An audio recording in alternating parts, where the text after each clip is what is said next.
Justin Mason. You might have recognized him from yesterday. We got Callen Elslager. How you doing, Callen? Good. I feel like I gotta match your energy from the past. You gotta. And Dave McDonald, also known as Rhodosaurus, without the Oakleys that he had last night in poker. Long time no see, Nick. How you doing? Good, man. How are you? I had D&D I had to get to, so I was just going all in over and over again. No, I'm just kidding. All right. You're playing a little fast and loose. I thought maybe. A little bit, but it was all for charity. Because Sammy Reed, being the man that he is, donated it back to the event because he is amazing. Really of course, great. He beat us all. But that's not what we're talking about right now. We are talking about fantasy baseball. I'm going to let you guys go with it. Justin Mason, cha-cha. Before you go, though, Nick, I do have a clarifying question.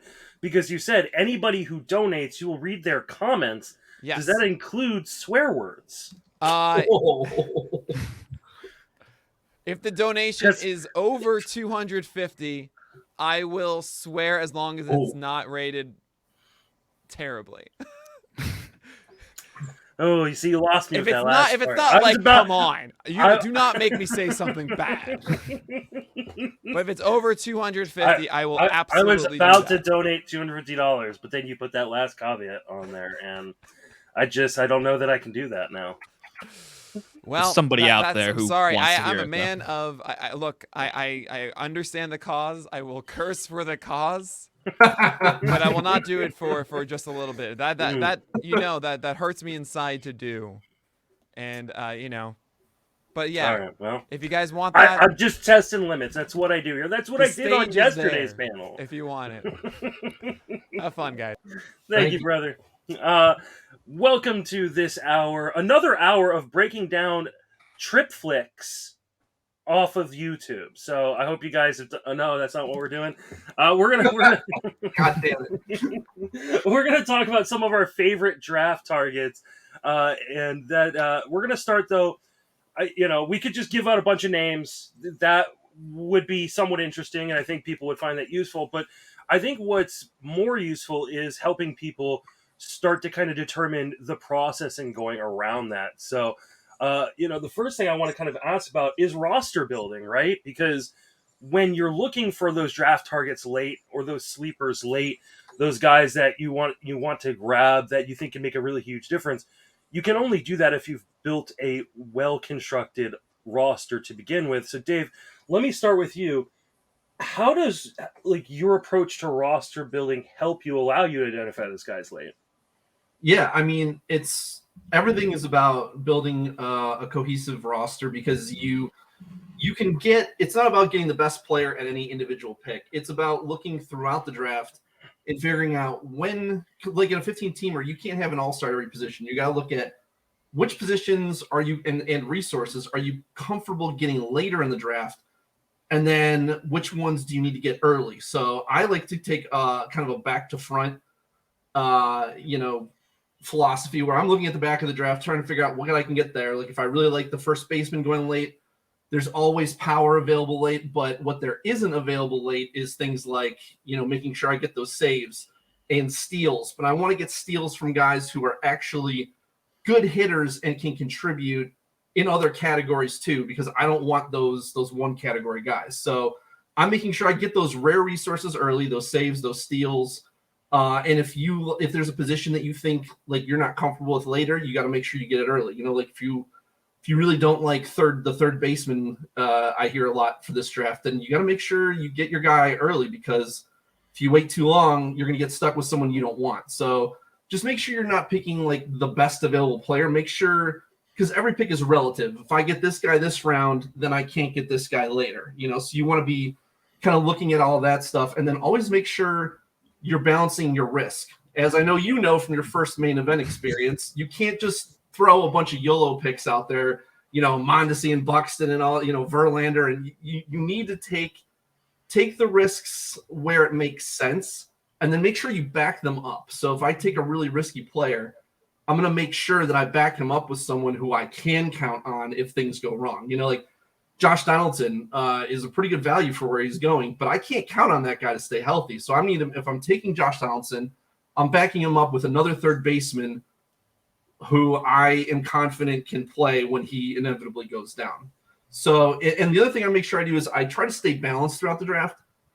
So I try to get like, I don't want to get too far behind in any categories with my first, 6, 7, 8 picks, because then what that allows me to do is if there's a value that falls to me, and every draft is different, you never know which value is going to fall to you.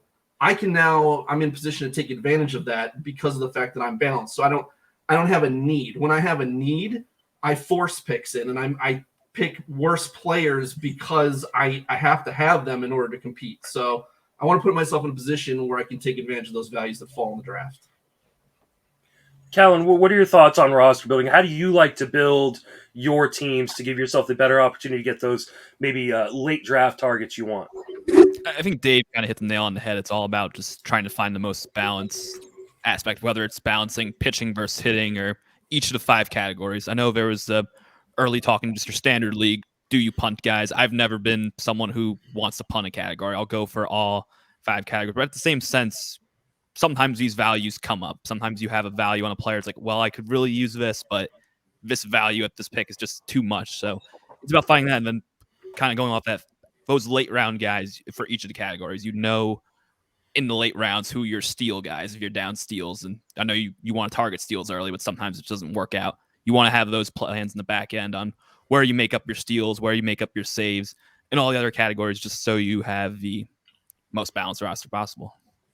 Yeah, and I couldn't agree with you guys more. I think in the past and kind of when I first started playing fantasy, I was always, hey, I'm going to take the best available player, and then I'm going to figure it out.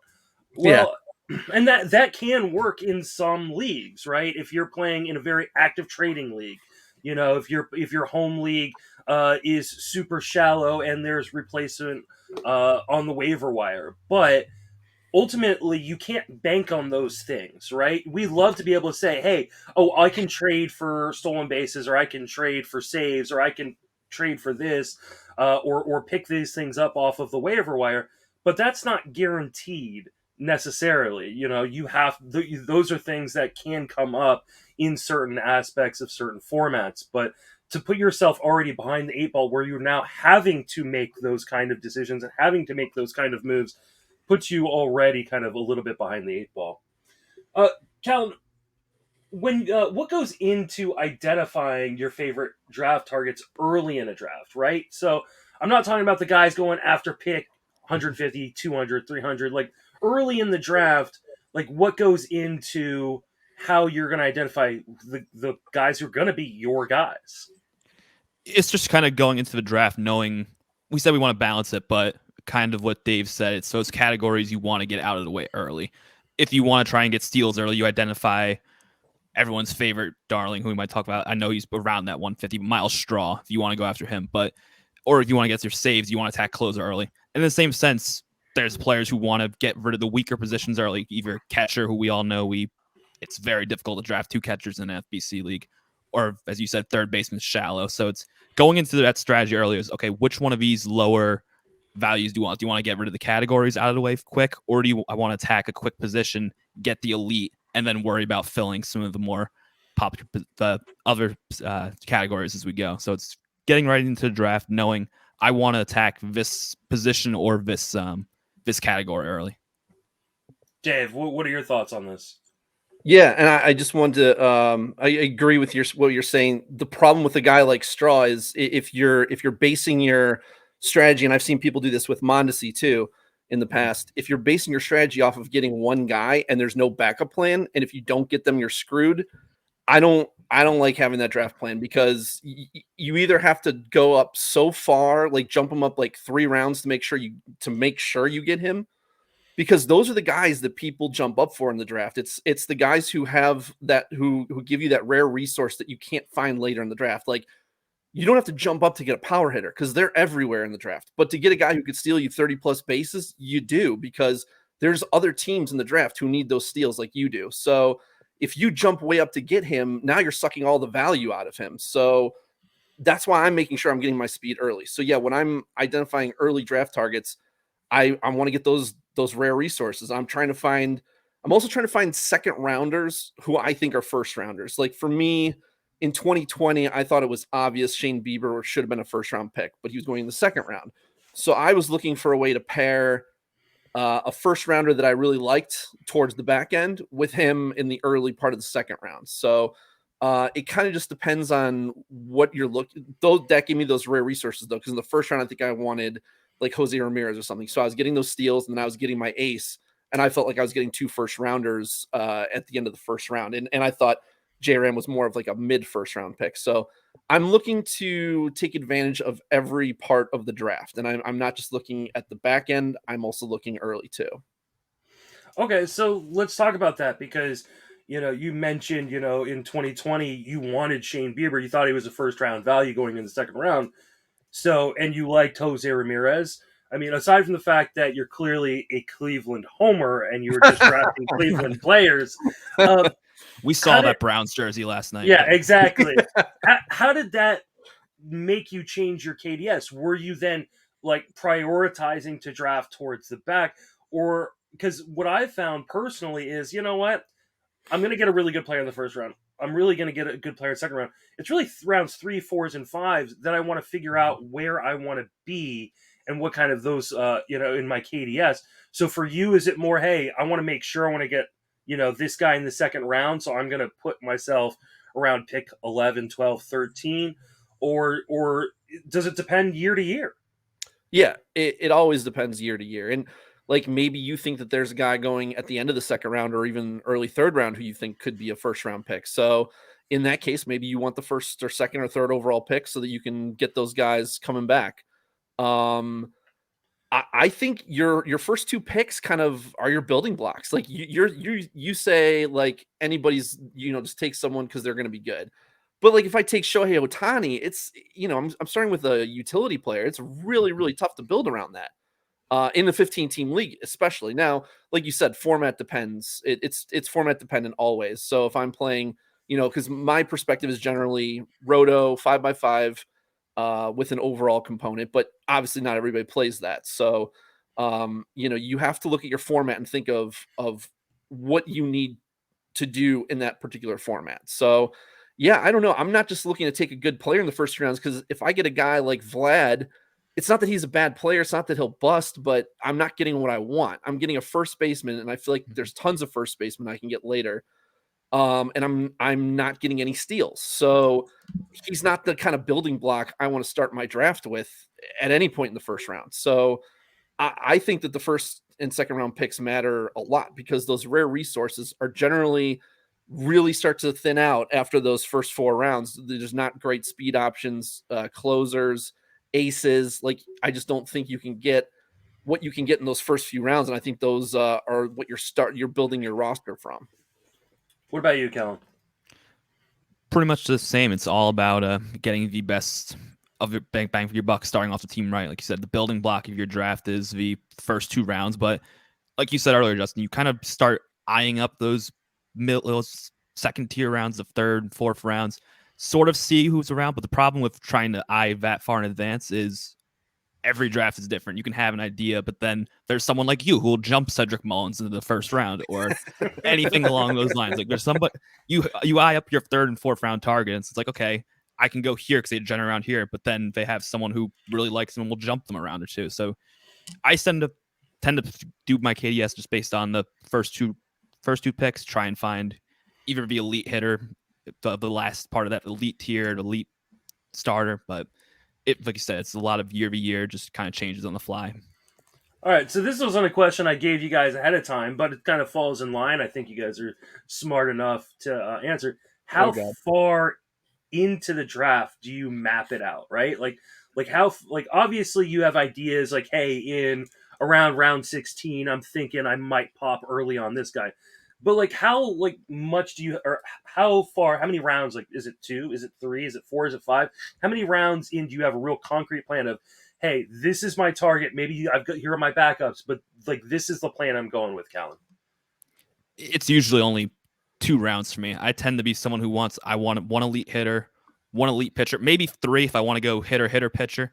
So it's 2 to 3 rounds, try and get either 2 elite pitchers and an elite hitter, or vice versa. And then I just let the draft fall how it goes. I've got my elite ace or my core of my hitting, and then I can start pivoting the other stats. So it's kind of just 3 rounds to get the 2 elite hitters and a good pitcher, or vice versa. and then let the draft fall how it goes. Dave? Yeah, it's probably about 4, maybe 5 rounds for me. I'm looking at where I can position myself to make sure I can get those steals from a really good hitter, where I can get an ace, where I can get a closer, and then one other player in there, like either a really good hitter that I think is falling a little bit, or possibly another ace in there, or maybe double up on closer, depending on what falls to you. But I'm looking at all of those because those are the things that I can't get after that. Oh boy.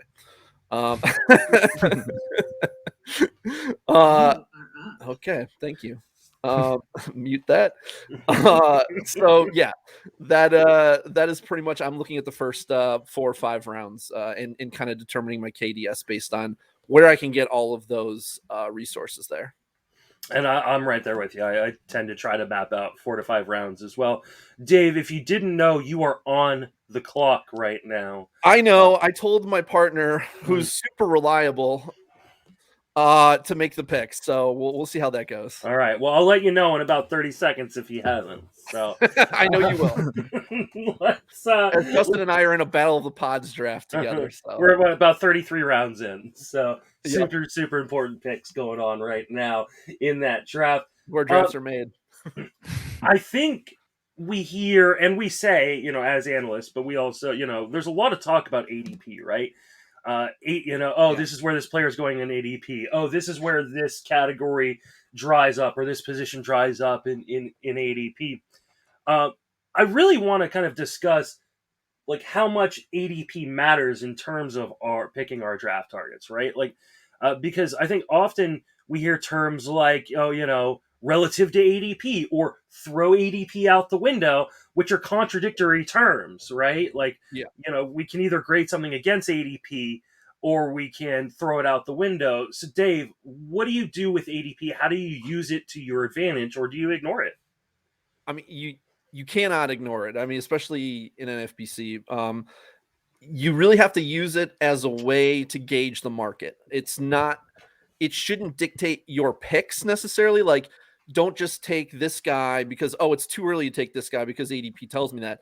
But you should know how the market views those players. So for your targets, where do I have to take them to ensure I get them? And if I don't get them, where are the other guys who could potentially be backup plans? Where are they? Where's the market at on them? Like, who else can I get in that same range if I miss on my targets? So, the later into the draft it is, though, the less ADP matters. ADP matters through the first, 10 to 15 rounds ish. And then you can kind of throw it out the window more or less, because then it's just make sure you're getting your guys. You can have kind of an eye on where guys should be going, but people are going to jump guys way up. I mean, Phil wasn't going to not get Robbie Ray because he had, like, if his ADP was like around 27, he's not going to wait until I'll take him in round 26 or 27. No, he'll jump up to around like 21 or 22 because he feels like he's still a great value there and he doesn't want to risk not getting him.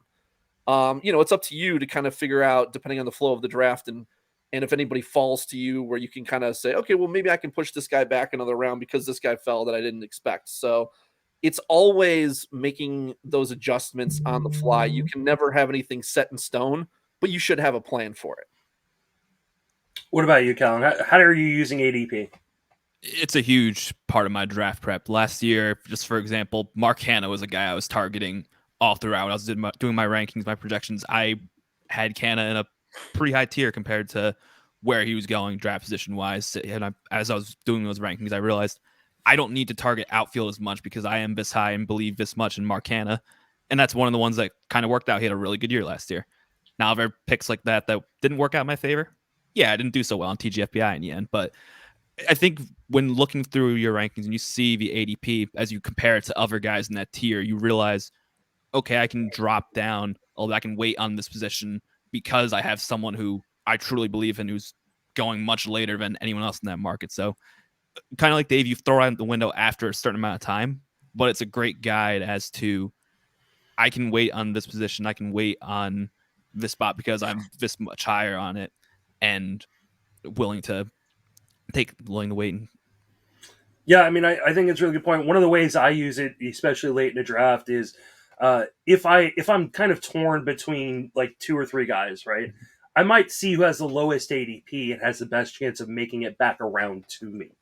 Here's the other thing: do you use the max, the min, and the max? Also, do you look at those to see? Okay, Absolutely, I think I think the min and max can be. It only just takes as one guy. informative. Yeah, Yep. it only takes one guy. If someone, there's certain players who you shouldn't be looking at their average, their ADP. You should be looking at their mins, because some guys are those kind of guys who people are going to jump way up for, and other guys, the kind of more boring guys are the guys who are kind of more likely to fall, regardless of what their ADPs are. And I mean, one of the reasons I wanted to bring this up was because I know there are people out there that draft off of ADP. And something that was pointed out to me a few years ago by someone who plays a lot of NFPCs, really smart, was that you have to remember that average draft position includes just as many losers as it does winners, right? It includes everybody. So it weights a 15th place team, or the team that's going to finish 15th, as much as it weights the first place team. And so I think while it's an interesting tool and a good tool to use, like, don't live and die by it. If you have a strong feeling one way or another, and I think, Dave, you can speak to this probably even better than I can. I think often people, they're in the middle of the draft and they go, oh man, look at this guy. I did it with Zach Gallen last year.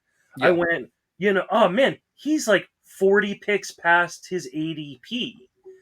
I should take him because he's such good value. If he doesn't fit into your draft plan, or you don't think he's going to return the value at least, or obviously much more than where you're drafting him, just because he seems late comparatively speaking to where the market has him at, doesn't mean you should pick him.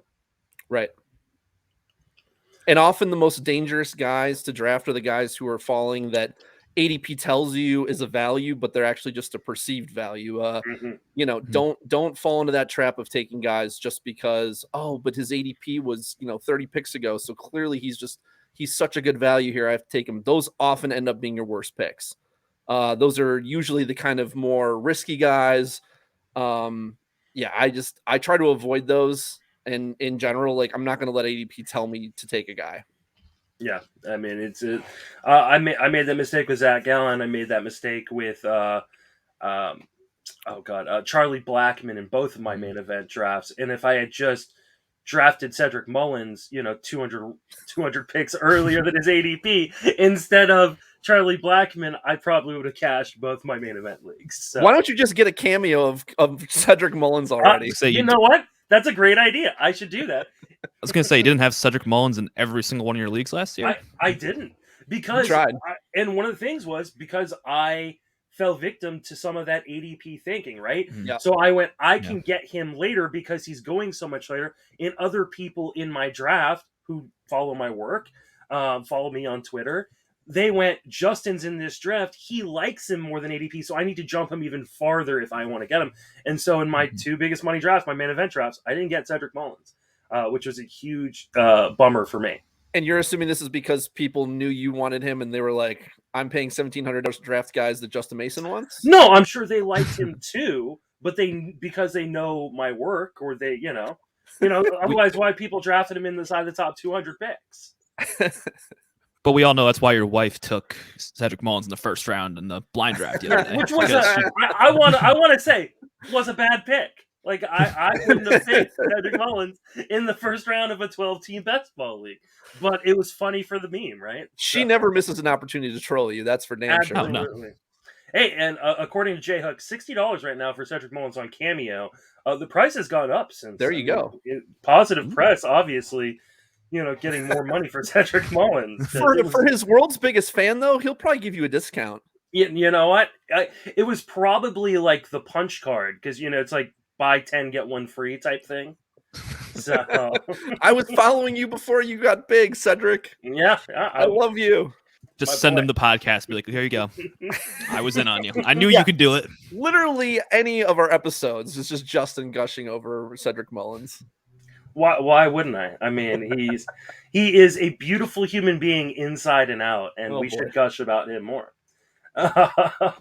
Let's talk about some of our favorite late round targets, and I do appreciate you picking Dave. That was Jake did a good job. See, when it's up to Jake, No, it wasn't things- Jake. I just picked. I texted him. He didn't respond, and I'm like, F it. I'm picking. So let's talk about some of these kind of favorite targets, and we're talking about late targets. And so I kind of gave you guys some positions, some categories of guys, and I want to see what you got for me. So, Callen, who is one of your favorite late starting pitching targets this year? I know we said right around the top, right outside top 200, but Mike Clevenger right now is one of my favorite targets. He's sitting right now 196 off the board. I'm kind of eyeing up the Tommy John return guys. You know, Noah Syndergaard, Verlander, Severino. Yes, it's a huge risk, and we've learned from your main event teams, if you draft too much risk, it can come back to bite you. But I think there's a lot of value in these returning starting pitchers. So I'm trying to find the one that's going the latest. Right now it's Clevenger. Everyone's hyping up Severino's returns. Everyone's talking about Chris Sale coming back, Noah Syndergaard's return. But to me, I'm very excited to see what Clevenger does when he gets back. And I think it presents a real good value because we know when he is pitching at what he's capable of, and we know the NL West is difficult, he's a top 15 starting pitcher. So at this point in the draft, I'm definitely trying to get him. I know the ADP may jump once we get to spring training and we see him back on the mound. But if you're doing an early draft, this is one of the areas I'm really trying to take advantage of starting pitching and get one of these Tommy John return guys and get it with some safe starting pitching as well. So it doesn't hurt me if this comes back to bite me in the butt. But I'm really intrigued by the upside of Clevenger at this point in the draft. Okay, because I gotta say, I could not disagree with you more. I absolutely want nothing to do with almost all of these Tommy John return guys, especially the ones like Clevenger and Verlander that didn't see a mound at all in 2021. I mean, these guys often have innings restrictions. Rust. They often have really hard time, with their control and their command within the zone. What makes you think that they can be better than the history of guys who struggle off of Tommy John? To me, it's just what we've seen from before, and it's a risk that I'm willing to take, and it kind of goes with my strategy of pitching. I tend to take a lot more of the safety of pitching. So this year, I want to get into some of the upside. I usually have a couple safe starters at the beginning. From what we've seen from him and what I've in the past, and I really do believe that there is some untapped potential with him. And we are all gushing about San Diego, and there's a lot of good starting pitchers and pitching there. I'm intrigued. I want to see what he's able to do, and think that because of the history, what we've seen from him before Tommy John, I think we've seen a lot of people come back and be perfectly fine. And Clevenger, I think, is at that level of pitching where I'm definitely interested. I love how Nick comments and then shares his own comment as if I'm in control of this somehow. Nick says Clevenger's at the point where everyone around him is risky, but if you have Clevenger's upside, yeah, sure. I guess he's going at an okay spot. The track record of guys coming back from Tommy John, and Dave, I don't know if you want to jump in here and give your 2 cents. It's just a no-go for me. I mean, I don't want it to sound like we're like ganging up on Callen here. I think that's why Nick's like jumping in, like gang up on Callen. No, I'm fine taking risks, especially at that point in the draft. I just don't know that that's the right risk because I just don't have I don't have any faith in his both health and that his stuff is going to be good. Like, obviously he has great stuff when he's right, but and we saw Chris Sale come back last year, and it's not like he was bad, but he also wasn't Chris Sale. I think that's the one thing I would advise people: don't fall into the trap of thinking that like this is Clevenger or this is Verlander. Like these are much watered down versions of them. You don't want to just take a guy because of the name value. You want to make sure you actually think like, okay, they're going to be good this year. And I'm actually fine with Chris Sale, for instance, this year. I mean, he is going much higher. Don't get me wrong, but because he came back last year, like Justin said, like the first year back is where you want to avoid them, and that's why I'm avoiding guys like Clevenger. But the second year back, most of the restrictions should be gone. They should be more or less back to normal. But we saw with Sale last year, his off-speed pitch, like he got most of his velo back, but his location and his off-speed pitches, he just wasn't sharp. And I expect a lot of these guys Severino, Verlander, Syndergaard, Clevenger. I expect a lot of these guys to struggle first year back after their surgery. So for me personally, those are just not the risks that I want to be taking. Yeah.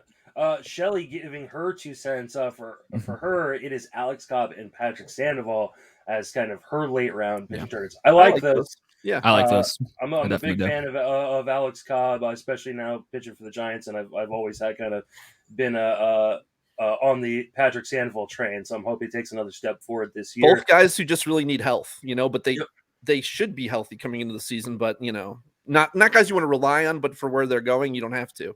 Absolutely. Who's one of your kind of late pitching targets there, Dave? Yeah, it's Zach Plesac. Just kidding. I actually took a guy who's going around pick 400. He looked pretty good at times. The overall numbers look good, but the underlying metrics not as much. But it's Carlos Hernandez. He had a 3.68 ERA with a 1.28 WHIP, but his Sierra was like 4.91.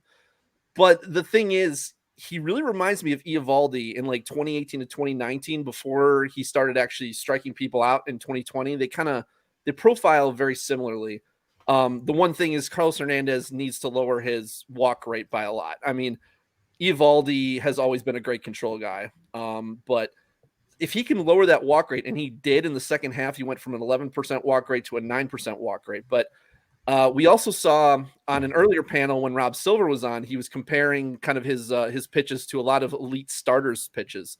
I don't remember exactly what the list was, but he has really, really, really good stuff. And the other thing is that he's got elite velocity, and that's huge. Like, he throws 97. Here's some other starting pitchers who throw between 96.5 and 97.5, so kind of within a 1 mile an hour range there. Garrett Cole, Zach Wheeler, Luis Castillo, Tyler Glasnow, Nate Eovaldi, Dylan Cease, Brandon Woodruff, and Hector Inoa. Pretty good list of guys right there. So if you're talking about 400 pick, give me someone who can make some pitch mix adjustments and maybe get a little, like, sharpen his off speed pitches a little bit, and he could be in for a big leap this year. I was only pestering you to draft because I wanted to make sure you drafted before I got to say my guy. But before I say my guy, I see. Okay, I really love Hernandez. I think he's a really, really good pick here. Love the fact that he pitches in that AL Central in that park.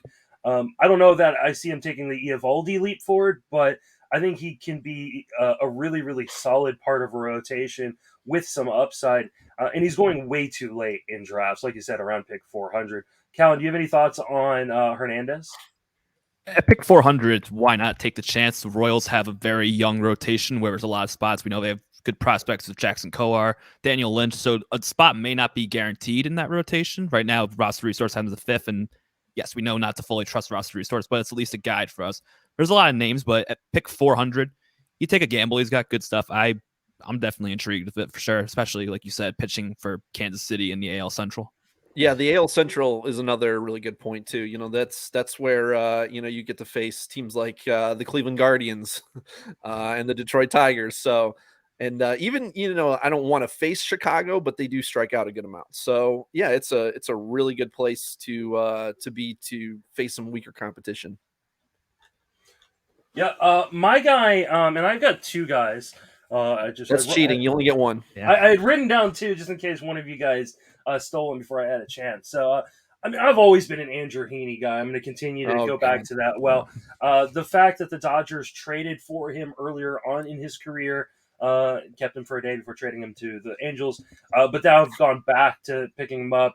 I think Nick and John Legeza, who were talking in the last segment, talking about how that Dodgers rotation is in kind of shambles right now, and I think Heaney will have a real opportunity to get a full role in that rotation.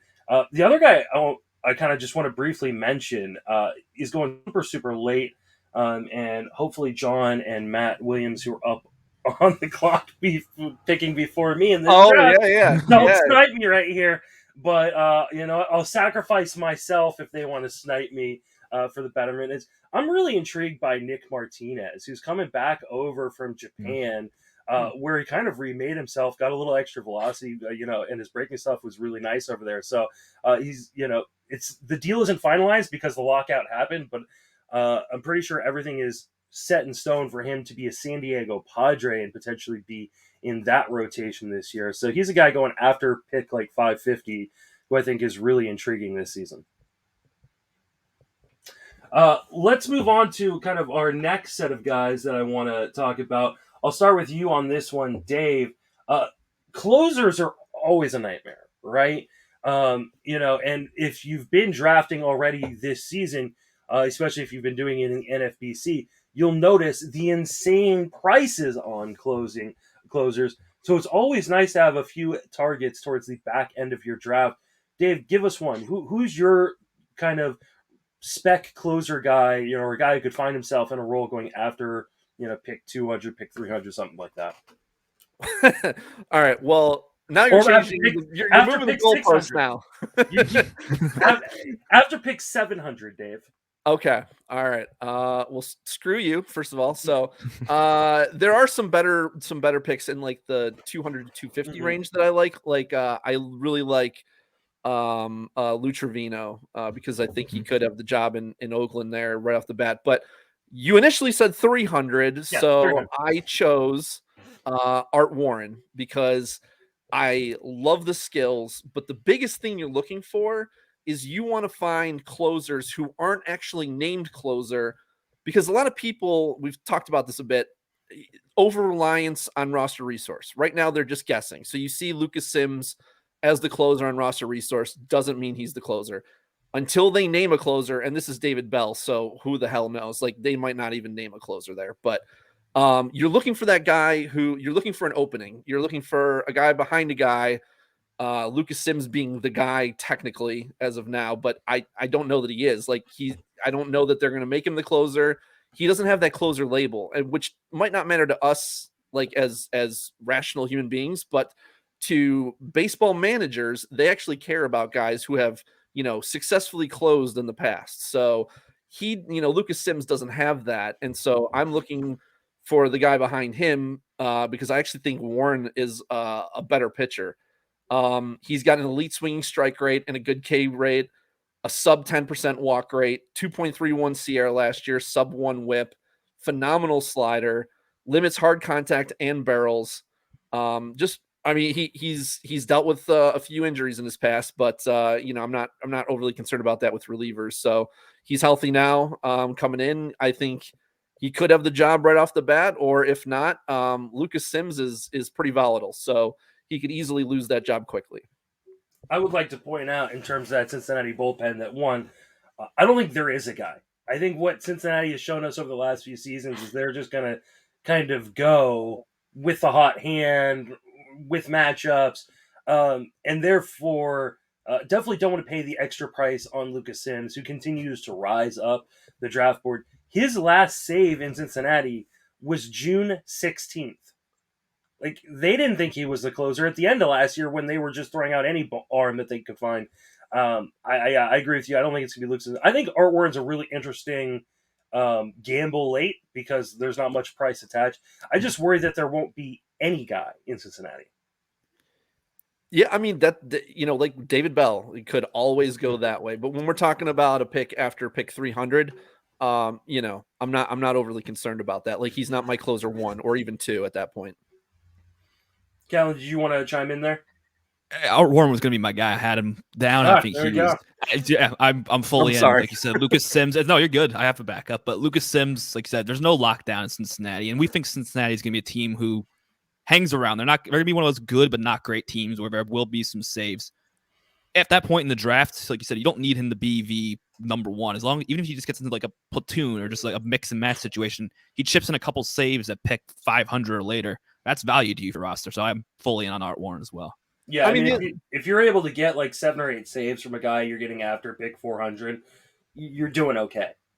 So the other thing is, Cincinnati isn't a team that uses a dedicated closer until they are. I mean, if Art Warren pitches really, really well, are they not going to, I mean, they, at first they might be like hesitant to just go to him, but like, let's say Lucas Sims blows a couple and Art Warren keeps being a lockdown closer. I think they're just going to stick with him. So that's kind of like what you're looking for. And it's not the perfect scenario, but for where he's going, I think he's going way too late.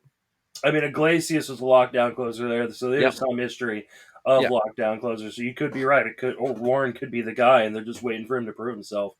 Kel, you said you had another guy, even though Warren was your 1A.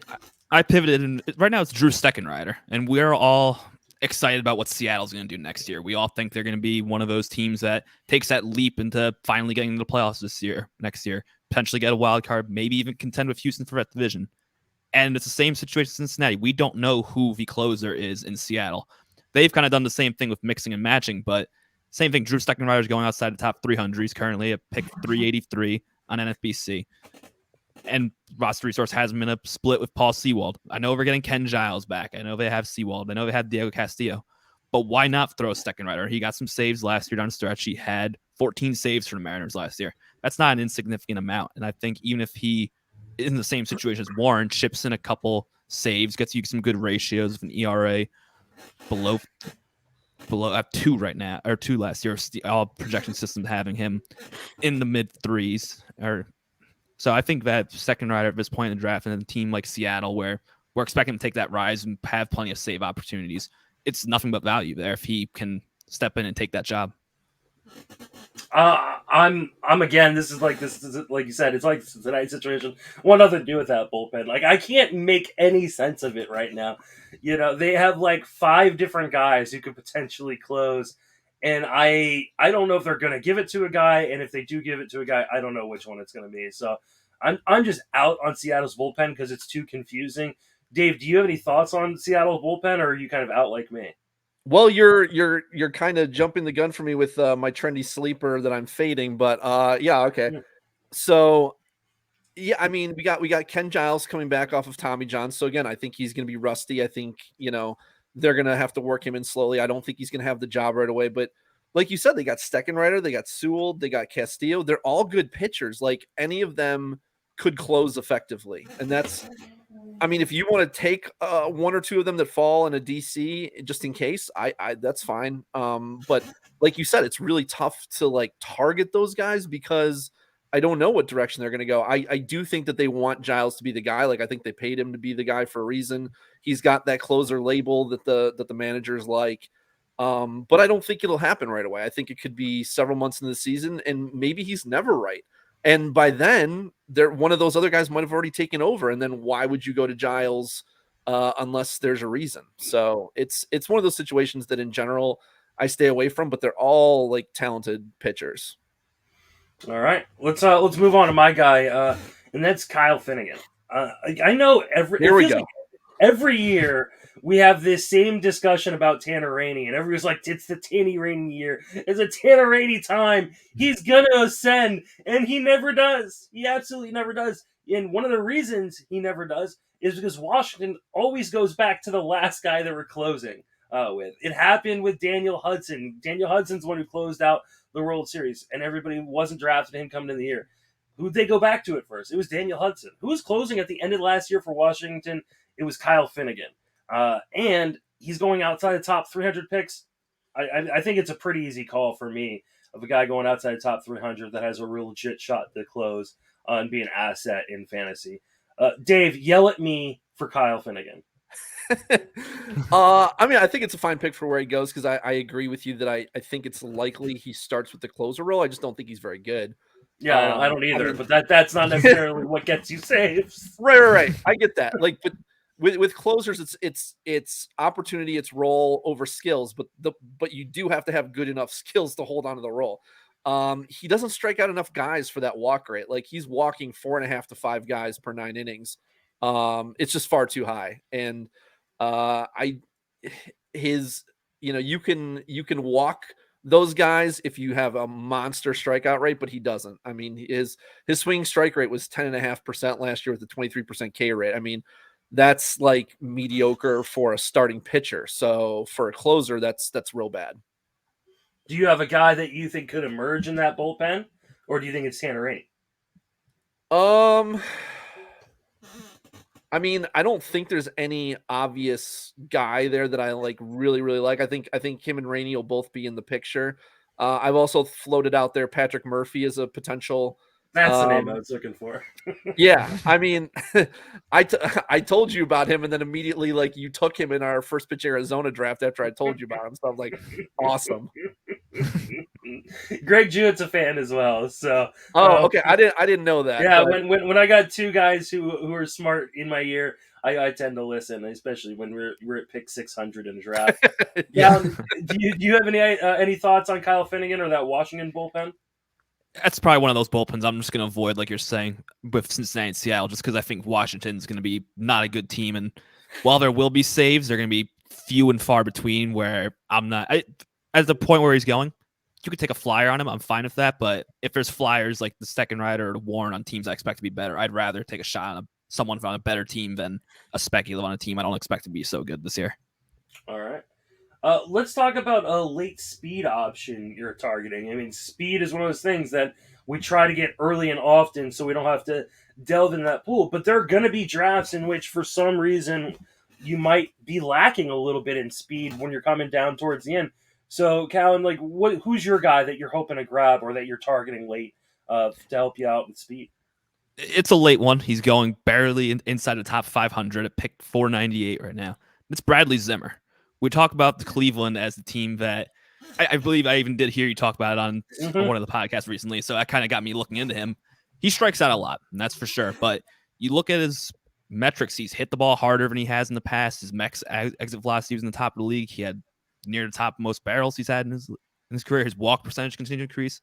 His speed is in the elite category in baseball. And Cleveland has no outfielders. They have to play somebody, and maybe they'll sign somebody once we get out of this lockout. But if they don't, he's going to have plenty of opportunity, even if he's in the platoon, to steal some bags. We know they're aggressive with having Abner Rosario, Ramirez, Straw. They're going to be stealing bases. So as long as Zimmer can get on base and the way he's making contact the past year, it looks like he's a trendy sleeper that I'm intrigued in. And I think he's got plenty of speed to take advantage of that, especially in Cleveland, where they got to play somebody in the outfield, and there's plenty of opportunities for him. Zimmer is the guy written right here on my list that I was going to talk about right here. So I'm right there with you. It's an amazing call. I'm not even going to let Dave rebuke that one just because. Go ahead, Dave. Tell us why you hate Bradley Zimmer. I do. I get it. Like from a purely statistical standpoint, he looks like that guy who's like on the verge of breaking out. I just don't buy it. I've watched this guy play. He just doesn't make enough contact for it to work. I mean, like 66% contact rate, 78% zone contact rate, 35% K rate. Like these are okay if you're Joey Gallo and hitting 50 homers, but not if you're Bradley Zimmer. They will platoon him. Like he's never going to get full-time playing time. You know what? I'm going to change him for my next answer. He's going to be the trendy sleeper that everybody that I'm fading. I will have zero Bradley Zimmer. I have no faith in the guy. But hey, if I'm wrong, I'll be happy because he plays for my team. I would love to see it. I just don't buy it. Unreal.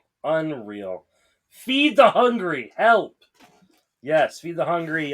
Go to PitchCon's website thing and contribute. Feed the hungry. Like I said, I was going to mention Bradley Zimmer. We got, I think, about 10 minutes left.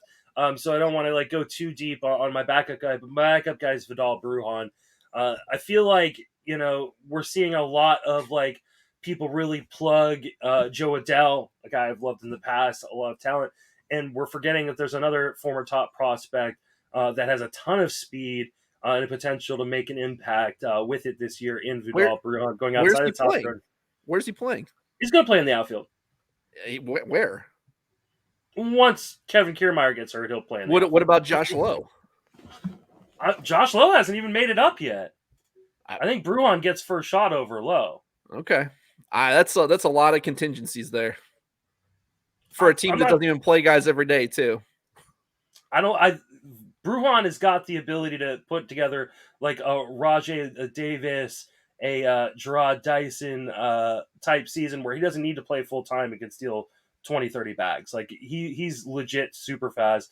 I think he is going to find his way into full, or at least Tampa Bay full time playing time. So like 5 days a week at some point. What Tampa Bay would consider. So I still like Bruhan quite a bit. Obviously, you guys don't. So we're just going to move on to the next topic and talk about the. I don't get a player, huh? Okay. Did you not say? I'm sorry. My bad, Dave. Go ahead. You can play it off like it was a mistake. That's fine. Well, so you said something I'm going to correct you on earlier. You said there will be times where you don't get your speed early.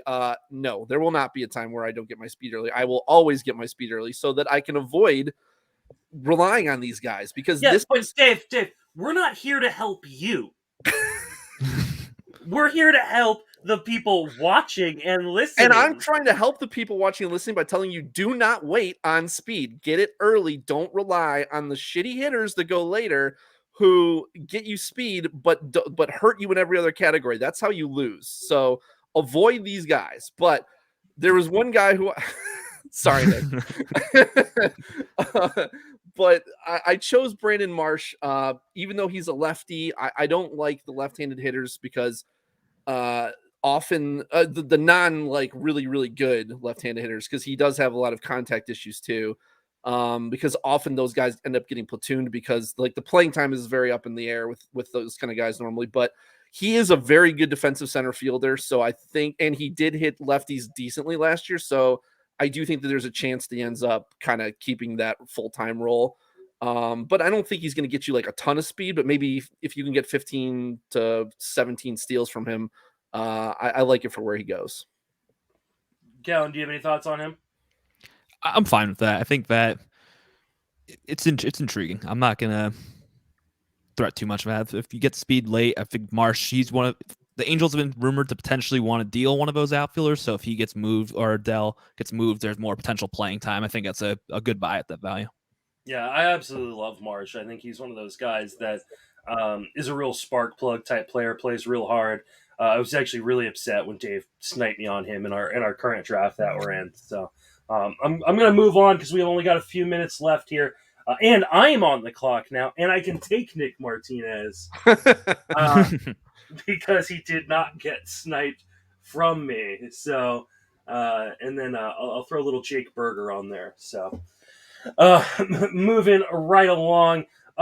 Every year we have players that are like the trendy sleepers, right? You know, my other co-host, on Sleeper on the Bus, Paul Spore calls them wide awake sleepers, right? They're the guys that everybody says sleeper, sleeper, sleeper, to the point that they're going high enough where it's like, hey, they're no longer a sleeper.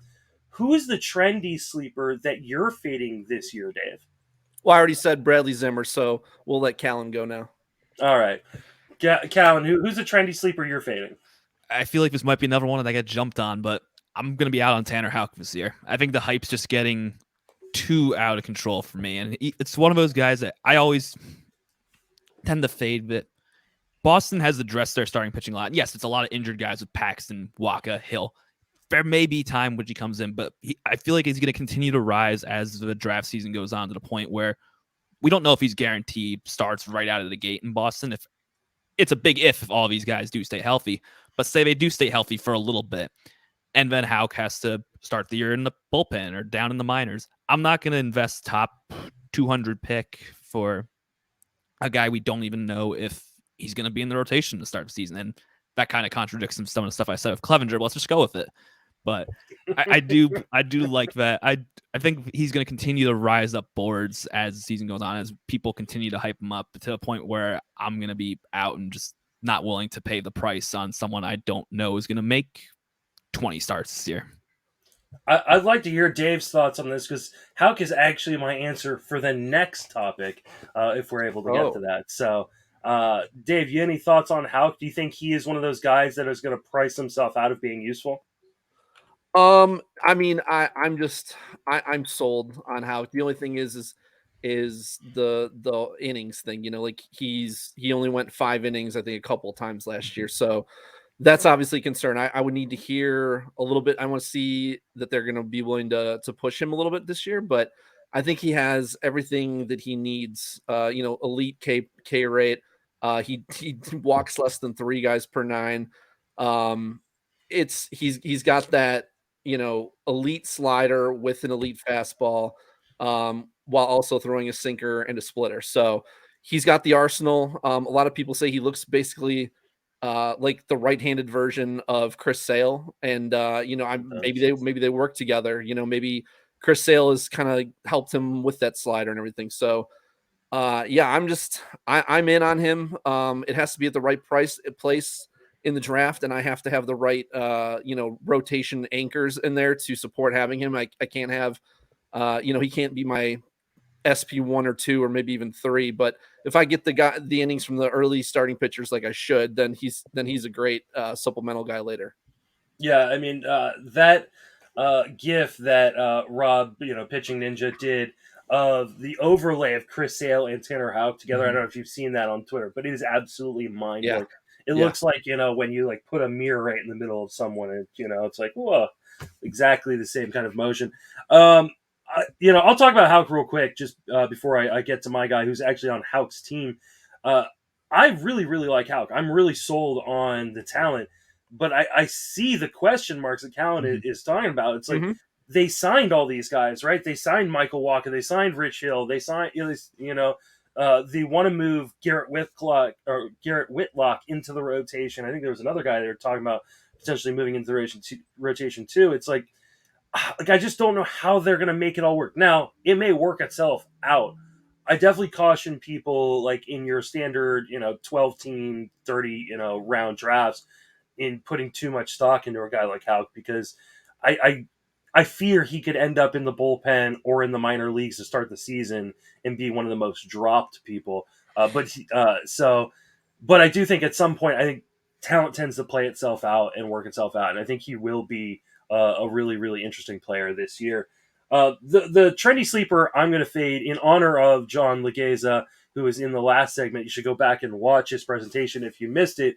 Is Bobby Dalbeck. Like I like every year, Charlie Brown trying to kick the ball. Like, oh look, he figured it out. And I don't know that he figured anything out. And I don't know if the risk is worth the reward, especially how deep first base is. I'd much rather go and pivot to a different option at first base. Either of you guys want to chime in on Bobby Dalbeck? I'm out. I'm completely with you. They have Tristan Casas ready or close to ready in the minor leagues. If he struggles, which we know he's very capable of doing, they can make that switch. They've been rumored to wanted to trade for Anthony Rizzo this past trade deadline, so maybe they do go and sign somebody once the lockout ends. There's a lot of question marks at that position. I think Boston will not hesitate to move out on Dalbeck, so he's someone I'm not going to have many shares of, if any. All right. I think we have a minute or two left. So the last question was, who is a player that is a sleeper now that is going to find themselves flying up draft boards come March? And my example for this from last year was Freddie Peralta, who was going really, really late. People really weren't really on him until everyone was on him. And he was just in March, just popping off, boards left and right. So Callen, who's your guy off of, that you might be affordable right now? It's not going to be affordable in a month or two. I'll stay at first base and I'll go with Luke Voit. If the Yankees trade for a first baseman, he's likely to be out and get full-time playing position somewhere. It may hurt his home runs, but he's still hitting the ball hard. And if the Yankees don't do anything at first base, Luke Voit's there. And we've seen the power he has. His batting ball skills were pretty similar to his 2020 breakout year. So no matter what, he's going to get the playing time that we're expecting, as long as even if the Yankees trade for first baseman, they'll trade him away more than likely. So with all that playing time that'll come, I think Luke Voit's going to rise immensely come March.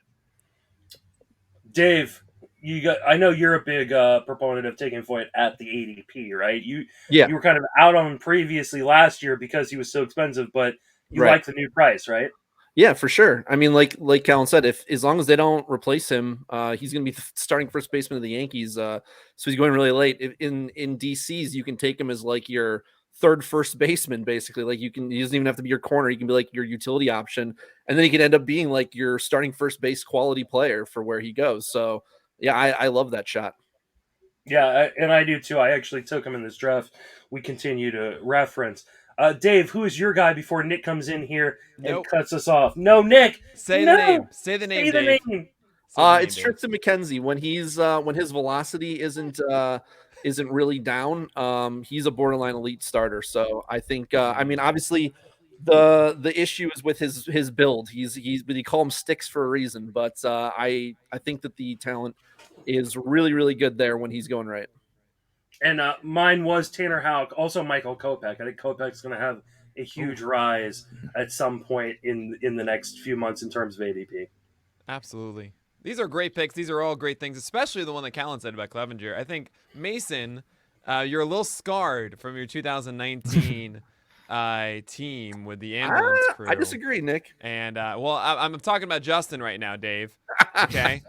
And no, I mean, it's obviously it's risky, it's all that kind of stuff. I think there's something to be said about, like, for example, last year I made mistakes about Corey Kluber and Jamison Tyone, assuming that they would be better when they returned from injury, and they were not.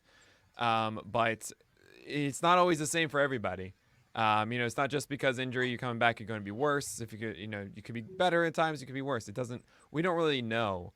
And it is really interesting. If you look at the other guys around Clevenger, around 200, it's so much of this at that point, and none of them has had the same kind of season that Clevenger has had. So yeah, there's good and bad. Everyone's gonna have warts around there. I think it's a very interesting pick from Callen. And don't you dare gang up on him like that again. Callen was great. I just want to give a shout out, Emily Walden, Pitching Ninja T-shirt. She has a GoFundMe account for those who don't follow her on Twitter. Please go and donate to that as well as donate to PitchCon. Emily is a fantastic member of our community, and we wish her well. Absolutely. Well, thank you, Callen, Justin, and Dave. Another fantastic panel. I just donated, by the way, to you. Did you? Yes. I gotta say, last when I left here an hour ago, I was pumped. I was energetic. I said, I know, and I have faith in this community that this energy will go into donations. And guess what? We have 100 from Astrid Rattel saying, let's be dope and hit this goal. We have 25 from Jimmy saying, great job. We have anonymous donation of 249. Wow. With no comments. So no, thank you so much, anonymous donor there. We have Sven Jolly saying the camaraderie throughout PitchCon has been exemplary. It's been a pleasure to be present. Thank you all. And thank you, Sven, for your $25 donation. We have another anonymous of 55. We have Michael with 50. We have Tanner Bell at 50. And we have another from Justin at 50. And what does Justin say? Oh, no, I didn't see your comment yet. It says Bob's. I don't know. Why would you do that? Can we please? It's get all 4 Bobby more Doll. contributions to get this off the page. I'm testing the limits. Can we please? We don't have a bot going through the comments. Don't make this terrible. I can remove them if I need to. But please, can someone please just make 4 donations so that I don't have to go through and do that? Please, somebody donate $250 and make Nick say a bad word. I will say a bad word. But all right, guys, thank you so much for doing this. I'm going to bring on the next crew.